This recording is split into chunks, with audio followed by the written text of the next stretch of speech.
Eh, Jengguyu. April, Mei, Juni, Juli. Berarti sampai ke April 12, 13, 14, 15 bulan. 15 bulan perjalanan Rakluen berasa nggak berasa sih ya.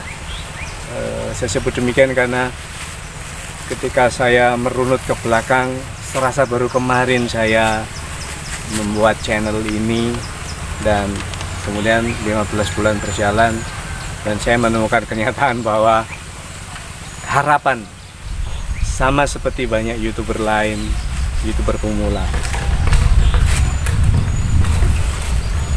Sama seperti banyak YouTuber pemula lainnya, bisa nggak ya akhirnya monetisasi? Itu sejujurnya ada dalam pikiran saya. Ya namanya berusaha ya. Jadi sampai 15 bulan berjalan, ternyata keinginan itu masih terpending. Bosokasari nggak tercapai lah. Dalam setahun ternyata Rakluen tidak bisa mencapai monetisasi. 1000 subscriber sudah, tapi yang paling berat adalah 4000 jam tayang. 4000 jam tayang. Dan ketika saya melongok video-video saya yang sudah sempat di-upload, penontonnya hanya puluhan, dan mereka menonton tidak selalu penuh. Bahkan banyak sekali yang menonton hanya semenit 2 menit. Dari mana hitungan 4000 itu bisa dicapai kalau hanya dengan views yang sesedikit itu? Artinya memang dibutuhkan ledakan penonton, ledakan views yang tidak diduga oleh siapapun, dan itu belum terjadi pada Rakluen. Entah kapan itu akan terjadi, dan dengan video yang macam mana itu akan terwujud, kami berdua tidak akan pernah tahu. Yang jelas memang kami terus berjuang sambil terus berbenah. Dari 15 bulan berjalan, kami berdua, khususnya saya, terus mencari apa sih sebenarnya yang kurang dari channel ini, dan ternyata banyak sekali, ya deh, banyak sekali kekurangannya. Kekurangan yang utama adalah gambar. Setiap kali melongok ke video-video yang lalu dari bulan pertama sampai bulan ke-15 ini, gambar yang tersaji memang sama sekali menurut saya sih tidak memuaskan. Masih goyang. Karena apa? Keterbatasan peralatan. Dan HP yang saya gunakan pun HP yang spesifikasinya belum memenuhi standar untuk gambar yang bagus. Selain gambar, suara, menggunakan mikrofon yang langsung bawaan HP itu sangat terbatas karena harus dekat. Ketika jauh, otomatis suara tidak akan jelas. Makanya dibutuhkan mikrofon eksternal, apapun itulah. Saya terpikir untuk membeli mikrofon yang wireless gitu, agar ketika syuting dari jarak jauh nanti suaranya tetap bisa jernih, bisa terdengar jelas. Dan itu butuh proses, karena saya masih harus menabung. Terus sejujurnya kalau saya melihat fakta, banyak sekali YouTuber pemula itu yang sudah mulai jalan monetisasinya, itu rasanya greget banget. Aduh, kapan ya saya bisa mencapai itu? Tapi kembali bahwa tidak ada yang bisa memastikan kapan itu akan terjadi. Makanya ya sudah, saya terutama berusaha untuk jalan terus, dan ada Husni juga saya yakinkan bahwa perjalanan kita tidak akan mudah. Perjalanan kita akan menemui banyak sekali kendala, tapi yang penting kita tetap semangat. Kita terus saja berkarya, terus saja membuat video, terus saja upload. Secara kualitas memang belum ada jaminan sama sekali. Sejujurnya saya pribadi melihat kualitas video saya, isi video saya cuma gitu-gitu doang lah, belum bisa memberikan yang standar yang orang bisa duduk diam nonton video-video saya, belum. Entah kapan itu akan terjadi. Yang jelas memang butuh ide-ide, butuh gagasan-gagasan cemerlang yang bisa dituangkan. Ya mudah-mudahan dengan keterlibatan Husni ada teman diskusi yang bisa membantu untuk bagaimana menggali ide, mengetahui ide, atau bukan mustahil akan banyak ide dari Husni pribadi itu bisa dituangkan menjadi video yang akan ditayangkan di Rakluen. Saya harus kembali ke niat semula. Intinya saya harus meluruskan niat lah mulai sekarang. Saya main YouTube ini tujuannya untuk apa sih? Ketika saya berpikir tentang monetisasi, berarti saya berpikir tentang uang. Padahal uang itu adalah sesuatu yang entah ada di mana, saya tidak tahu. Entah kapan itu akan terjadi. Dan semakin saya berpikir tentang itu, semakin saya jadi stres, semakin saya jadi senewan lah. Dan itu berpengaruh sekali terhadap kinerja saya atau kami dalam membuat video, dalam berkarya. Apalagi melihat ya banyak sekali kan youtuber yang sudah monetisasi itu sering memperlihatkan bukti-bukti hasil monetisasi. Memang tujuannya baik untuk memotivasi agar orang-orang seperti saya ini bisa lebih bersemangat untuk berkarya, untuk terus saja berjuang. Namun di sisi lain mengganggu pikiran juga.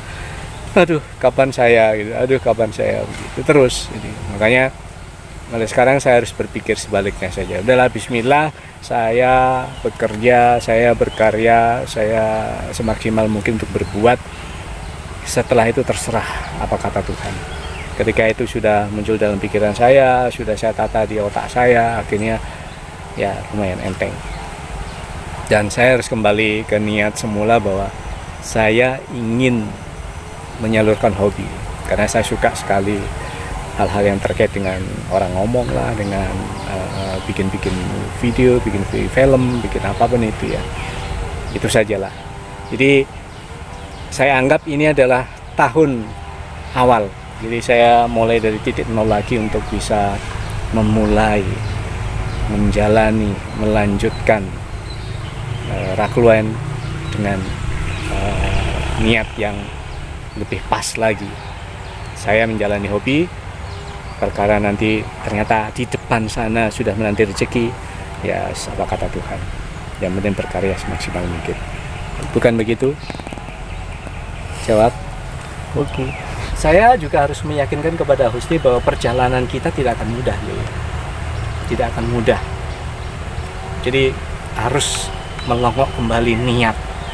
Kalau memang niat bergabung, ikut dan untuk berjuang bersama-sama, ayo. Tapi ketika yang terpikir mungkin uang, saya jamin sebulan 2 bulan mungkin akan sudahlah, saya lebih baik diam saja, saya lebih baik tiduran di rumah, saya lebih baik main-main di rumah mungkin ya. Tapi Husni bagaimana? Dengan fakta yang sudah saya sampaikan sepanjang ini tadi, masih tetap ada niat untuk berjuang bersama Rakluen? Iya, kalau ada kesempatan ya kenapa enggak ya. Dan katanya mumpung masih tua. Iya. Mumpung masih tua. Iya. Saya selalu memberi slogan ketika bikin status di WhatsApp gitu ya. Berkarya. Hashtag berkarya mumpung masih tua. Mungkin ada sebagian orang yang berpikir itu kok aneh gitu ya. Biasanya kan berkarya mumpung masih muda. Ya, mumpung masih muda. Nah, tapi kan itu kebalikannya, malah anak muda berkaryanya itu malah berkurang. Jadi yang tua bikin berkarya yang tua. Biar yang muda itu termotivasi gitu. Yang tua saja bisa, apalagi yang muda gitu. Ya.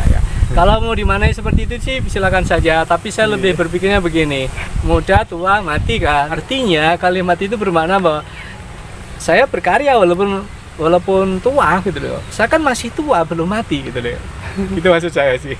Tapi kalau ternyata ada anak muda yang memaknainya sebagai semacam sindiran gitu, oh berkarya mumpung masih tua, kenapa tidak diganti muda? Ya sudah, kembali ke topik itu tadi. Jadi Husni siap untuk terus berjuang, bertarung untuk ya kita berkarya dulu, berkarya. Perkara nanti ada rezeki kita nggak tahu ya. Mungkin sudah bagian kita. Terkait dengan kualitas gambar, kualitas suara, insya Allah dalam waktu dekat kami akan melengkapi dengan peralatan yang dibutuhkan, terutama ini ya, karena saya faktor usia buyutan ya, ketika pegang kamera secara langsung gini buyutan, jadi gambar selalu terguncang-guncang gitu, nggak enak banget ditonton. Saya sendiri yang punya video merasa itu bukan tontonan yang asik, apalagi orang lain. Itu hasil introspeksi aja ya, bahwa saya merasa seperti itu, orang lain akan lebih lagi merasa terganggu dengan video yang saya upload. Makanya bismillah, insya Allah bulan ini akan beli gimbal ya, yang bisa membantu agar gambar tidak terguncang-guncang tapi terayun dengan manis gitu ya. Amin insya Allah. Termasuk juga nanti mikrofon, wireless mikrofon yang bisa disemat-semat gini atau dipegang lah, terserah bagaimana caranya, agar kualitas suara pun juga jadi lebih baik. Oh ya, satu hal lagi yang tidak bisa saya abaikan adalah saya harus terus belajar. Belajar dari mana? Bisa dari mana saja, terutama dari YouTuber lain yang sudah menayangkan banyak video, banyak tutorial, banyak sekali ya segala macam masukan yang sangat layak untuk diserap. Kemudian saya terapkan dalam proses membangun channel ini menjadi lebih baik ke depannya. Ada banyak masukan dari YouTuber yang sudah sukses monetisasi, dan pasti itu akan saya gunakan sebagai pegangan untuk saya membangun Rakruwen. Kalau kolaborasi gitu ya, Yang saya amati selama ini, yang saya amati dari banyak YouTuber itu, mereka berkolaborasi agar sama-sama bisa memberi pengaruh positif. Nah, kalau subscribermu cuma 10, kamu akan memberi pengaruh apa kepada orang yang kamu pansosi? Perhitungan matematisnya seperti itu. Jadi sangat wajar kalau seseorang berpikir untuk menolak pansos itu. Ya. Itu secara matematis, tapi secara lain ya nggak tahu lah. Kembali ke prinsip, mungkin teman, mungkin kenal, mungkin apa gitu, bisa saja itu terjadi. Tapi kita harus memaklumi, kita kalau mau pansos kemana itu ya mikir dulu lah. Kasarnya ini ngertiin diri sendiri dulu lah, bahwa kita tuh ada di posisi mana gitu. Kok mau manjat sukses ke orang yang sudah sukses, itu kan dari kesannya enak banget gitu loh ya. Tapi kalau ada yang berbaik hati, kenapa enggak? Atau juga bisa dengan cara lain, mungkin dengan nego, hitung-hitungan apa gitu, bisa saja ada kan. Misalnya saya mau pansos ke kamu gitu ya, kamu sudah besar, saya belum gitu ya. Saya kan bisa hitung-hitungan ke sampean, tolong angkat channel saya harus bayar berapa gitu ya. Itu kan bisa saja terjadi. Jadi banyak kemungkinan, sangat bergantung pada situasi dan kondisinya gitu ya. Iya. Makanya kita dalam posisi yang memang masih berada di bawah banget dan tidak saling kenal ya, kita terima aja kenyataan kita harus merangkak dari nol, dari bawah. Jadi siap ya, kembali memulai dari nol lagi. Siap.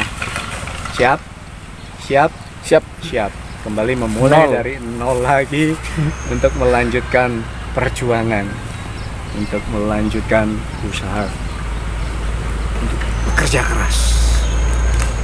Nanti semangat ya. Semangat dan konsisten. Semangat, konsisten, berpikir positif atas apapun yang terjadi ke depan. Saya ngomong begini sebenarnya juga setelah babak belur dulu baru bisa iya.